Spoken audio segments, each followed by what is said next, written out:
Dans l'assemblée des saints, assoiffé je me tiens, que ton onction descende sur moi. Conscient que mon destin est dans le creux de ta main, que ton onction descende sur moi. Je suis disposé, assoiffé, que ton onction descende sur moi. Je suis disposé, assoiffé, que ton onction descende sur moi.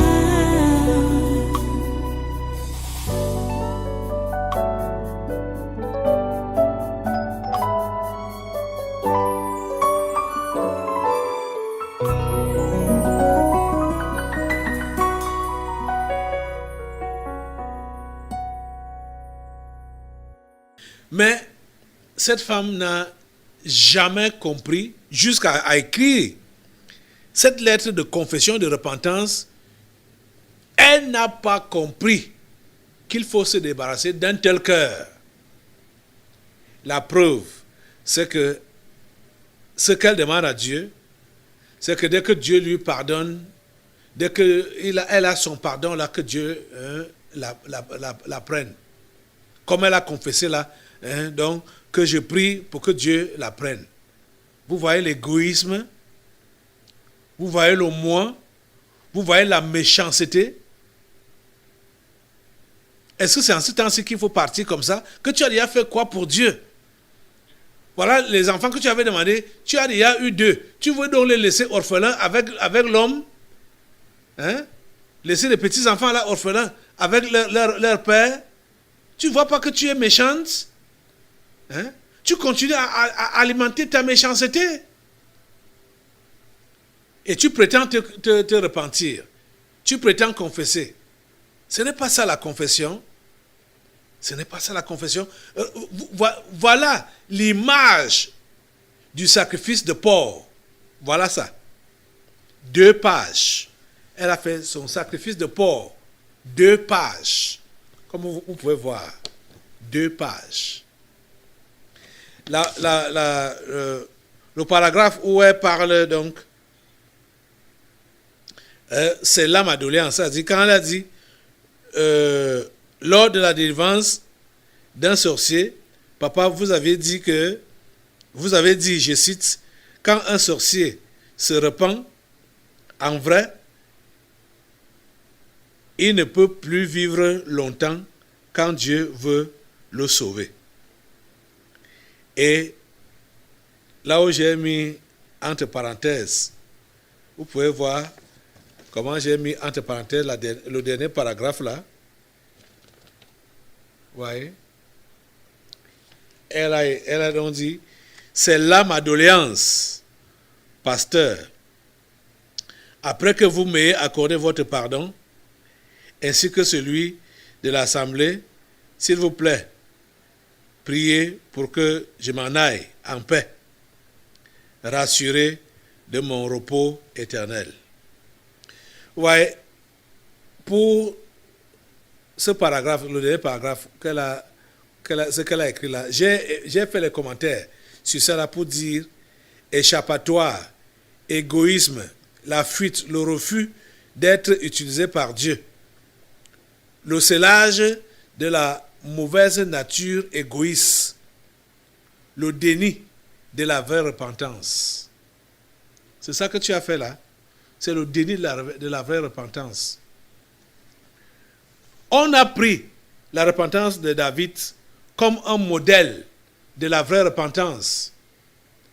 Et on voit que David demande la restauration. Et c'est pour faire quoi?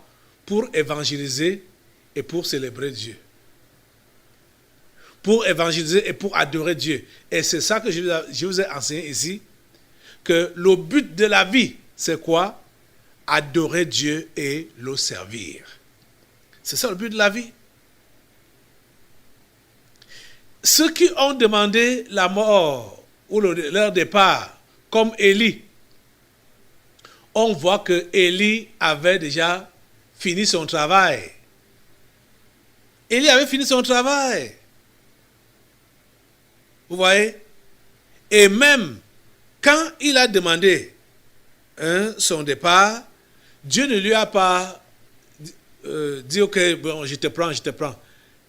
Après même ça, Dieu lui a, ce qu'il n'avait pas encore fait, parce qu'il n'avait pas encore laissé de successeur, que ce soit au niveau du travail de Dieu, ni même, c'est-à-dire que ce soit au niveau du travail de Dieu, ou même au niveau de la nation, c'est-à-dire le futur dirigeant ou le prochain dirigeant de la nation n'était pas encore connu.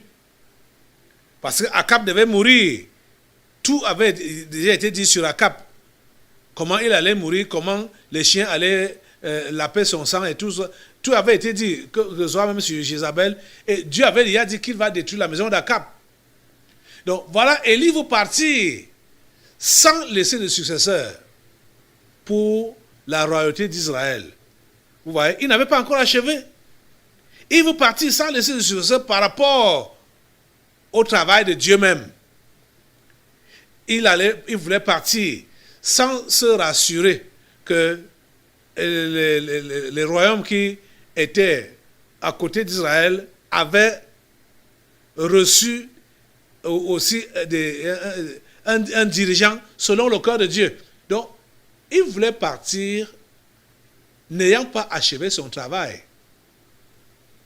Vous voyez que Dieu ne lui a pas donné l'occasion de partir comme ça.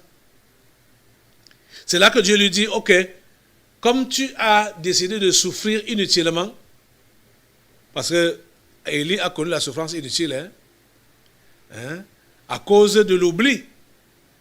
Et c'est ça qui gère cette femme qui a écrit cette lettre. L'oubli. Ça la gère. L'esprit l'oublie. Ça la gère. Cette femme a oublié ce que Dieu a fait dans sa vie. Donc, Élie avait oublié ce que Dieu venait de faire quand il a massacré les prophètes de Baal. Il a oublié la toute-puissance de Dieu. Et il a décidé de s'engager dans la souffrance inutile. Marcher à pied pendant 40 jours. Dieu lui a dit, ok, comme tu as décidé de souffrir toi-même, ok, continue. Marche encore à pied. Prends le même chemin pour aller donc finir ton travail. Parce que tu as décidé de souffrir, ok, ça va. Reprends la même route. Élie a encore fait 40 jours et 40 nuits pour marcher à pied, mais maintenant pour aller finir le travail qu'il voulait laisser inachevé. Aller oindre Élisée comme prophète à sa place, aller oindre, si c'était Élie, bon, le roi d'Israël, le futur roi d'Israël et un autre roi d'un pays d'à côté comme ça. Vous voyez? Voilà quelqu'un qui a demandé la mort. Et voilà qu'avant de partir, et il n'est même pas mort, il n'est pas mort. Dieu l'a enlevé. Ma fille ici, je ne sais pas, pourquoi est-ce que tu as un cœur si méchant? Pourquoi tu ne peux pas comprendre? Et ils sont nombreux comme ça. Ça, c'est juste un exemple. Et ils sont nombreux comme ça, avec des cœurs méchants. Ouais, Seigneur. Ils n'ont rien à voir avec le bonheur des autres. Ils sont même mécontents, jaloux, aigres dans leur cœur là. Quand l'autre rit, quand l'autre voit du bien, ils n'aiment pas le bonheur des autres. Pourquoi ça? Pourquoi ça? Pourquoi as-tu oublié, Madame Ndjok? Pourquoi as-tu oublié ce que Dieu a fait pour toi? Parce que c'est de toi qu'il est question. Pourquoi as-tu oublié ce que Dieu a fait pour toi? Qu'est-ce que Dieu ne t'a pas montré comme bonté? Qu'est-ce que Dieu n'a pas fait pour toi? Pourquoi cet oubli si rapidement? Pourquoi ça? Ouais, Seigneur, ta grâce. Elle a les petits-enfants. Elle demande la mort. Elle a des bébés. Elle demande la mort. Elle demande à partir. Je te dis que ce que tu as dit là montre que tu ne t'es pas repenti. Ça montre que tu ne t'es pas repenti. Ça veut dire que tu as conservé ton cœur noir. Et on t'a toujours interpellé par rapport à ça. Que tu as un cœur noir. Toi-même, tu reconnais ça ici, dans ta lettre. Mais tu veux conserver ce cœur noir. Tu veux conserver ton ego.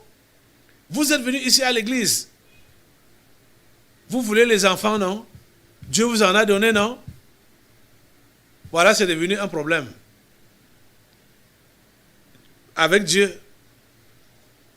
Dieu, tu m'as donné les enfants. Je vais les nourrir avec quoi? Quand vous êtes venus, j'ai dit, comme je l'ai dit, Dieu a ouvert une brèche pour ton mari. Il a trouvé un travail au Tchad. Et il gagne beaucoup d'argent. Mais regardez, toi, tu n'étais pas encore prête à être la femme d'un millionnaire. Dieu a vu ça.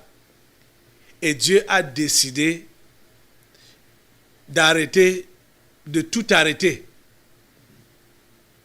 L'autre jour, je vous enseignais, je crois que peut-être c'était jeudi si, quand je disais que ceux parmi vous qui sont même des enfants de Dieu et qui ont la folie des grandeurs là, ils veulent la grande vie. Parce que je me rappelle que lors d'une interpellation te concernant, on t'appelait Madame Chantal Biya. C'est comme ça que les esprits t'ont appelé Madame Chantal Biya. Donc, je disais ça, j'ai dit que ceux-là qui veulent la grande vie là, la vie pompeuse, la vie de luxe, bonheur, aisance à tout prix là, Dieu qui vous aime, qui vous connaît, va même permettre que si vous avez une petite percée, quand j'ai dit ça, je n'avais même pas encore lu sa lettre, hein, je crois.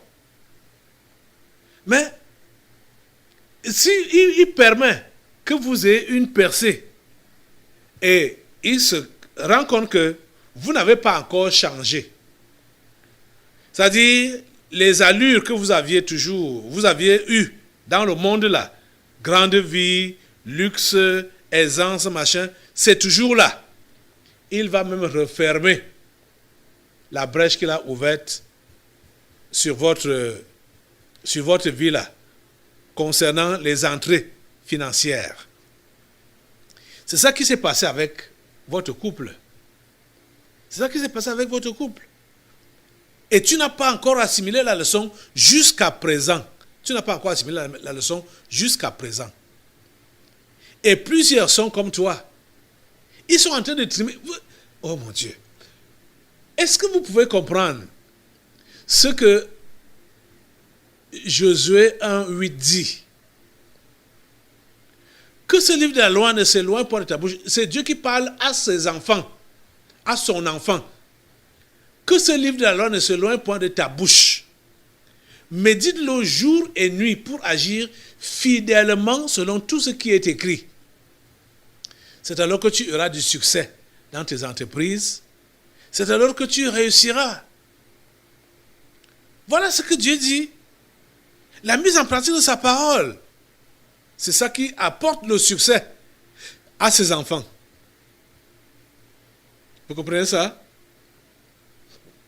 Si vous ne mettez pas en pratique sa parole, travaillez comme un éléphant en tant qu'enfant de Dieu, vous n'allez pas bénéficier de ce que ce travail-là produit. Jamais rien. Je vous dis, vous n'allez rien bénéficier. Vous n'allez rien recevoir. Vous n'allez rien gagner. Vous allez travailler, comme on dit, comme un éléphant, et vous allez manger comme une fourmi. Comprenez ça? Quand vous êtes chrétien et vous n'appliquez pas la parole de Dieu, et vous n'êtes pas obéissant, comme on a vu au séminaire, Vous voyez, Madame Job, je crois que si tu ne changes pas l'état de ton cœur, ce n'est pas moi qui le souhaite. Vous risquez finir votre passage sur terre étant dans le besoin. Et surtout si tu ne prends pas ça comme ça doit être pris, c'est-à-dire se contenter du pain quotidien, alors là, tu risques même de sortir des voies de Dieu pour dire que la chrétienté t'a déçu. Et pourquoi est-ce que tu vas parler de la déception? Parce que tu n'as pas été cette grande dame à la vie flamboyante. Ce sera toi-même qui auras voulu ça. Je te dis la pure vérité. Et ça risque t'éloigner même de Dieu, t'enlever même de la foi. Parce que si tu continues comme ça, là, tu vas aller aigreur par aigreur après aigreur. Mécontentement après mécontentement. Parce que ce genre de confession, de repentance, ça ne sied pas. Ça ne donne pas. Ce n'est pas ça que Dieu veut que son enfant puisse lui faire comme confession et repentance. Quand on fait la repentance, quand on fait la confession, c'est pour être restauré afin de devenir utile à Dieu et à la société. C'est la raison de la repentance et de la vraie conversion. La vraie repentance, c'est pour être restauré soi-même, après devenir utile à Dieu et à la société. Tu es en train de comprendre ça? Vous êtes en train de comprendre ça? Donc, ceux parmi vous qui dites que vous vous êtes repentis parce que vous avez juste raconté les bêtises que vous avez eu à faire et c'est resté à ce niveau-là, sans demander le renouvellement du Saint-Esprit et recevoir ça, et sans vous engager dans le travail d'évangélisation et d'adoration donné à notre Dieu, comprenez que vous n'avez rien fait comme repentance. Comprenez que vous n'avez rien fait comme confession. Parce que la vraie repentance exige et demande que tu sois restauré dans ta communion avec Dieu. Et quand tu es donc restauré dans ta communion avec Dieu, tu retrouves la joie du salut. Et après, tu es rempli du Saint-Esprit. Et là, tu te mets au travail pour le célébrer et pour évangéliser. Voilà les produits ou le produit de la vraie repentance. Je vais vous prendre en passant l'exemple juste d'une femme dans la Bible. On l'a souvent appelée la femme samaritaine. Dans Jean chapitre 4. Cette femme, qui était comme la plupart des femmes et des hommes, sachant garder rancune à ses ennemis et tout ça, elle était une Samaritaine. Et les Samaritains ne s'entendaient pas avec les Juifs. Quand Jésus lui a demandé de l'eau à boire, la femme a exprimé sa rancœur vis-à-vis des Juifs. Et que comment tu oses me demander de l'eau à boire, à moi qui suis une femme samaritaine, et toi tu es juif? Vous voyez? Rancunière. Mais, quand ils ont continué la conversation, et la femme s'est rendue compte que c'était un prophète qui était devant lui, et Jésus lui a même dit que c'est moi le Messie, le prophète qu'on attend, que même Israël attend, et que même vous attendez. La femme a couru au village. Pourquoi? Parce que quand Jésus lui a dit que, Jésus lui a révélé, quand Jésus lui a dit, va au village, fais venir ton mari. La femme a dit, je n'ai point de mari. Et Jésus lui a révélé que tu en as eu 5. Et tu es avec le 6e actuellement. Et même celui-là, avec qui tu es actuellement, n'est pas ton mari. Donc c'est l'union pour le mal. Donc cette femme était spécialiste de plusieurs maris et de l'union pour le mal. Elle était sur le toit de quelqu'un. Hein. Jésus lui fait comprendre que la personne avec qui tu es là n'est pas ton mari. C'est une mauvaise liaison. C'est l'union pour le mal. Tu dois le comprendre. La femme a couru au village pour dire, venez voir un homme qui m'a dit tout ce que j'ai fait, tout ce que je suis. Ne serait-il pas le Messie? Vous voyez la réaction? Quand cette femme, même comme sa conviction n'était pas encore totale au sujet de la nature de l'homme qui lui a parlé, cette femme a compris qu'il fallait dire aux autres qu'il y a un tel homme au bord du puits. C'est ça qui se passe dans la vie de celui-là qui a reçu le pardon, celui-là qui s'est repenti, de celui-là qui s'est converti, qui est né de nouveau. C'est instinctivement qu'il va parler de Jésus aux autres. Instinctivement, il va évangéliser. Ça n'attend pas. Je vous dis que ça n'attend pas. Vous comprenez ça? Je vais vous prendre un autre exemple. Cet homme qui était habité par 2000 démons. Quand Jésus a chassé ses démons, cet homme a reconnu en Jésus le Messie. Sa vie mauvaise, ancienne vie mauvaise, lui a été mise à nu. Et il a senti la nécessité d'être dans la compagnie de Jésus. Il a même demandé la permission que Jésus, je veux vous suivre, je veux être avec vous.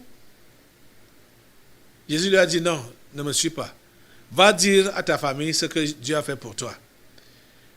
Mais qu'est-ce que cet homme a fait? Cet homme n'est pas allé seulement dans sa maison. La Bible nous dit qu'il a parcouru 10 villes pour raconter ce que Dieu a fait dans sa vie. C'est intuitif, c'est spontané. Quand quelqu'un reçoit le pardon de Dieu, quand quelqu'un est face à la miséricorde de Dieu, fait donc sa confession et reçoit le pardon, automatiquement, il veut être avec Dieu. Automatiquement, il veut partager, il veut dire à qui veut l'entendre comment Dieu est bon et comment Dieu sauve. C'est comme ça que ça se passe. Instinctivement. Donc, quand vous allez donc voir quelqu'un qui prétend se repentir et en même temps veut la mort, comprenez que ce n'est pas de la repentance. Il est juste en train de dire que Seigneur, j'en ai assez de cette mauvaise vie. Il veut se suicider parce qu'il en a assez de la mauvaise vie. Il en a assez de souffrir. C'est ça qu'il veut dire. C'est ça que cette femme veut dire, Madame Njok, veut dire que j'en ai assez de souffrir. J'en ai assez de voir d'autres prospérer. Et moi, je suis sur place. J'en ai assez de ne pas manger à ma faim, de ne pas m'habiller comme il se doit, de ne pas avoir mon propre logement, ma propre maison. J'en ai assez de ne pas avoir ma propre voiture. C'est de ça qu'il est question. Ce n'est pas la repentance. Ce n'est pas le désir d'aller rencontrer le Seigneur. Ce n'est pas ça qu'il est question ici. Quand tu demandes que j'ai prie pour que tu meurs. Et plusieurs sont comme elle, je le dis, je le sais, que plusieurs sont comme Madame Njok. Ma prière est que l'interpellation d'aujourd'hui puisse vous ramener sur le droit chemin. Vous comprenez ça? Pour que vous compreniez que Quand on se repent, ça veut dire qu'on est réellement très désolé de la mauvaise vie qu'on a eu à pratiquer dans le passé. On est prêt à réparer ça. C'est la raison pour laquelle celui qui se repent doit procéder aux restitutions. C'est-à-dire arranger son passé là. Allez, les choses mauvaises que tu as eu à faire aux gens, il faut arranger ça. Ce que tu as eu à voler, il faut remettre ça. Tu ne confesses pas seulement comme ceux-là qui ont confessé histoire de vol. Il y a par exemple Madame Onanameyo qui a confessé l'histoire de vol d'un vendeur de terrain vers Ngousso là-bas. Je crois qu'elle a parlé d'une somme de 200 000. Écoutez, madame, c'est vrai que le monsieur-là est déjà mort, mais quand tu te repens et tu dois restituer cet argent-là, et comme il n'avait pas de progéniture, c'est ça que tu as dit, les 200 000 là seront donnés aux pauvres ou aux veuves et aux orphelins. Tu comprends ça? C'est comme ça que tu vas procéder. Et l'argent qui a été volé, détourné, parce que je profite pour lui parler maintenant, et puis et même d'autres qui ont eu à voler l'argent de l'État, par exemple en faisant les faux papiers. Et il y a ce frère qui a allié des faux enfants pour avoir les allocations familiales. Ce surplus-là, il faut reverser ça au trésor public. Tu comprends ça? C'est l'argent de l'État, ce n'est pas ton argent. Tu remets ça au trésor public. Même pour Madame Onanameyo là,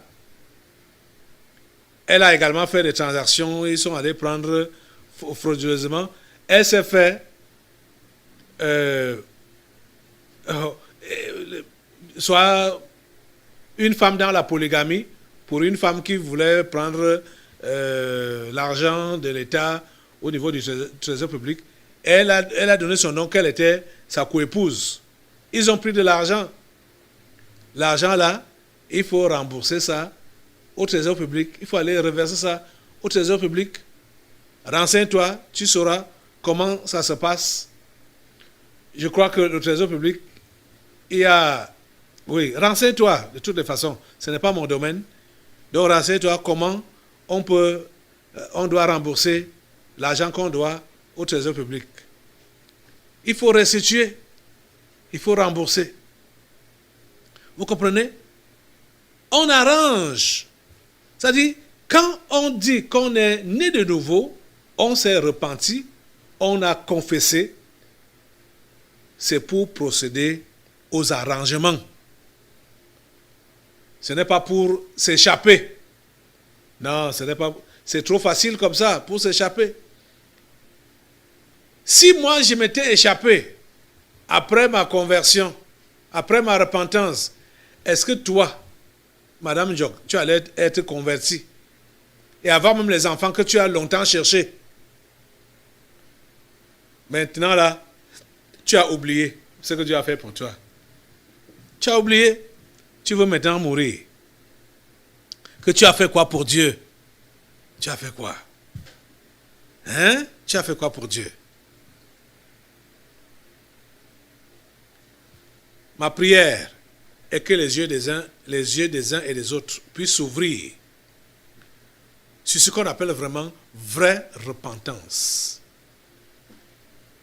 Tous ceux-là qui sont en train d'offrir des sacrifices de porc au Seigneur, arrêtez ce massacre-là, arrêtez cela, arrêtez ce crime, c'est un crime. Des fausses confessions, c'est des sacrifices de porc. Et vous allez vous élever des fausses prières à Dieu, c'est des sacrifices de porc. C'est impur. Vous comprenez ça? C'est des saletés que vous élevez au Seigneur. Vous devez arrêter avec ça et être vrai avec Dieu. Il veut que la vérité soit au fond du cœur. Mais tu veux que la vérité soit au fond du cœur. C'est le désir de Dieu. Donc, écoutez, David a dit, ne me rejette pas loin de ta face. Verset 13 du psaume 51. Ne me retire pas ton Esprit Saint. Rends-moi la joie de ton salut et qu'un esprit de bonne volonté me soutienne. J'enseignerai tes voies à ceux qui les transgressent et les pécheurs reviendront à toi. C'est ça. Quand on obtient le pardon, la joie du salut est reçue pour celui qui obtient le pardon pour la première fois. Ou la joie du salut est restaurée pour un chrétien rétrograde. Et il faut donc rapidement se mettre au travail, à évangéliser et à glorifier le Seigneur. Ô Dieu, verset 16, ô Dieu, Dieu de mon salut, délivre-moi du sang versé et ma langue célébrera ta miséricorde. C'est ça. Le but de la vie, c'est ça qu'on accomplit dès qu'on a reçu le pardon. Adorer Dieu et le servir. J'avais d'autres passages à vous communiquer, mais le temps est déjà passé. Le temps est déjà passé. On va arrêter comme ça aujourd'hui. Je crois qu'on va revenir jeudi. On va revenir jeudi. Et franchement parlant, plusieurs personnes sont en brousse et volontairement, ils sont en brousse volontairement, ne veulent pas être vrais avec Dieu. Tu vas te lever sur tes deux pieds maintenant là pour la prière. Mets-toi debout. On va prier Dieu.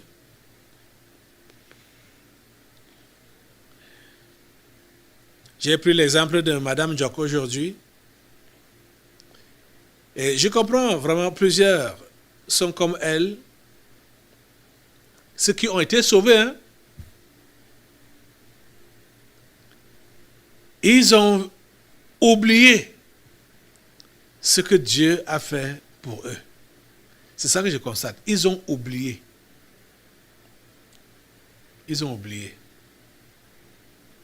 Et plusieurs parmi vous là,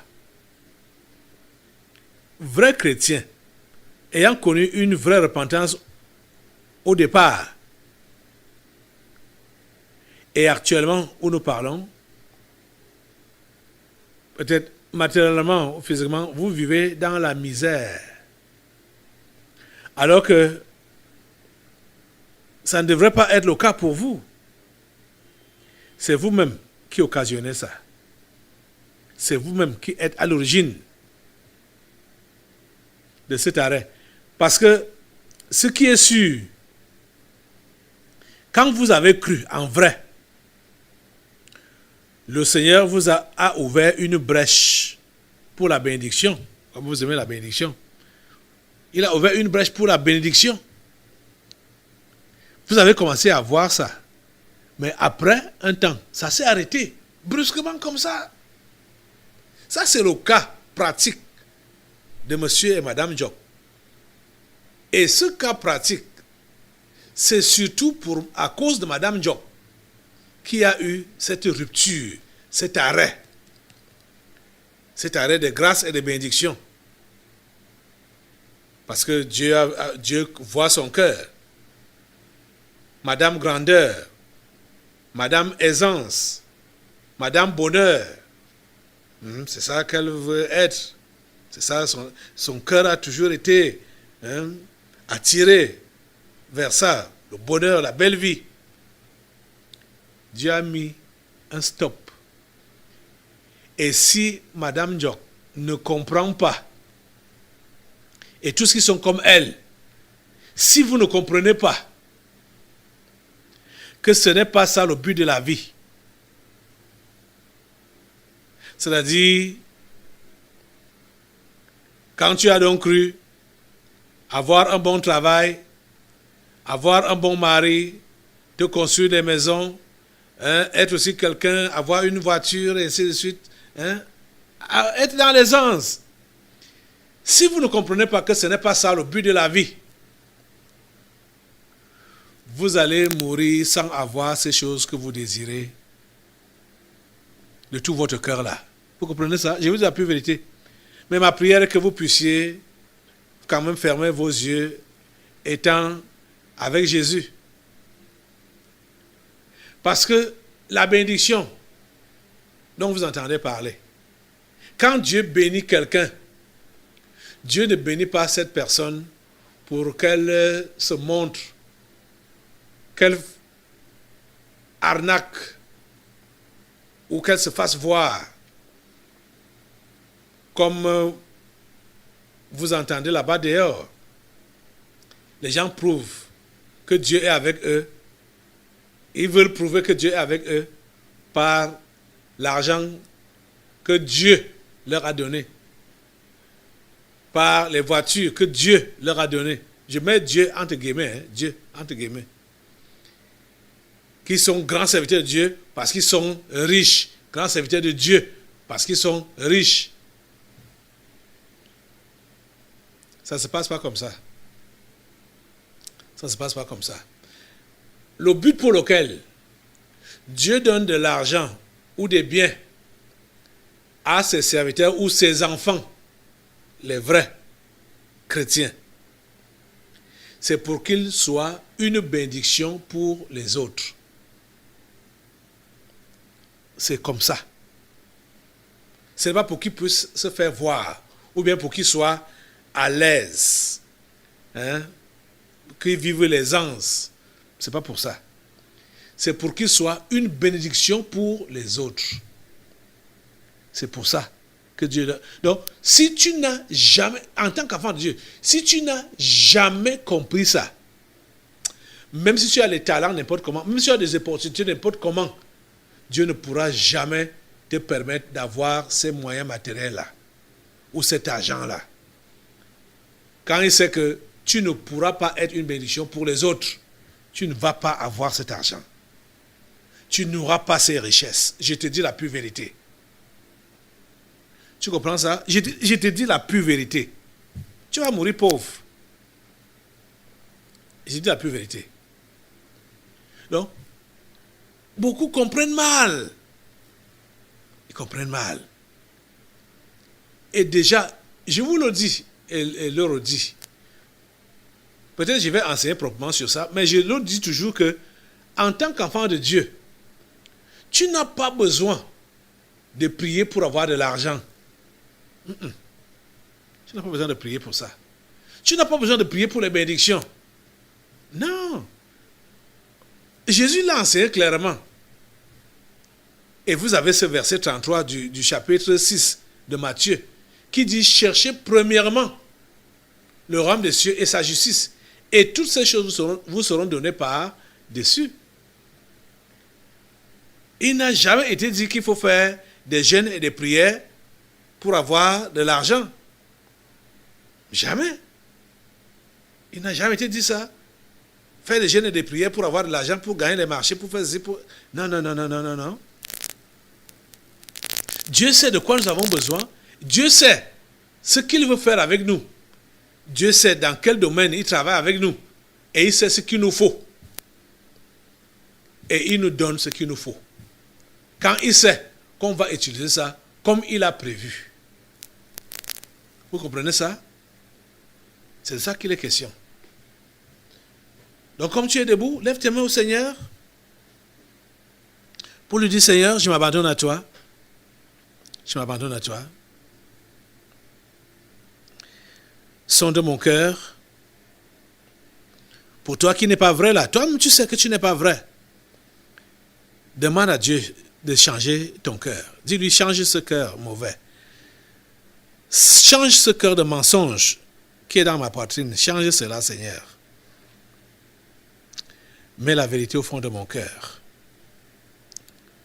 Mets la vérité au fond de mon cœur, Seigneur. S'il te plaît. Change-moi aujourd'hui. Change-moi aujourd'hui. Change-moi aujourd'hui, Seigneur. Conduis-moi par ton Saint-Esprit. Tout ce que j'ai camouflé dans mes soi-disant confessions précédentes, je prie, Seigneur, donne-moi d'être vrai avec toi. Donne-moi de réparer. Donne-moi de tout arranger. C'est-à-dire de réparer mon passé gâté. Donne-moi de restituer. S'il te plaît, Seigneur. Aide-moi aujourd'hui. Je me donne à toi entièrement. Je prie vraiment que ton Saint-Esprit descende sur moi. Me remplisse pour que je puisse faire ton travail qui est de t'adorer en esprit et en vérité et de témoigner de toi. Merci Seigneur. À toi toute la gloire et tous les honneurs. Au nom puissant de Jésus, nous avons prié. Amen. Amen. Merci Seigneur. Dans l'assemblée des saints, assoiffé je me tiens, que ton onction descende sur moi. Conscient que mon destin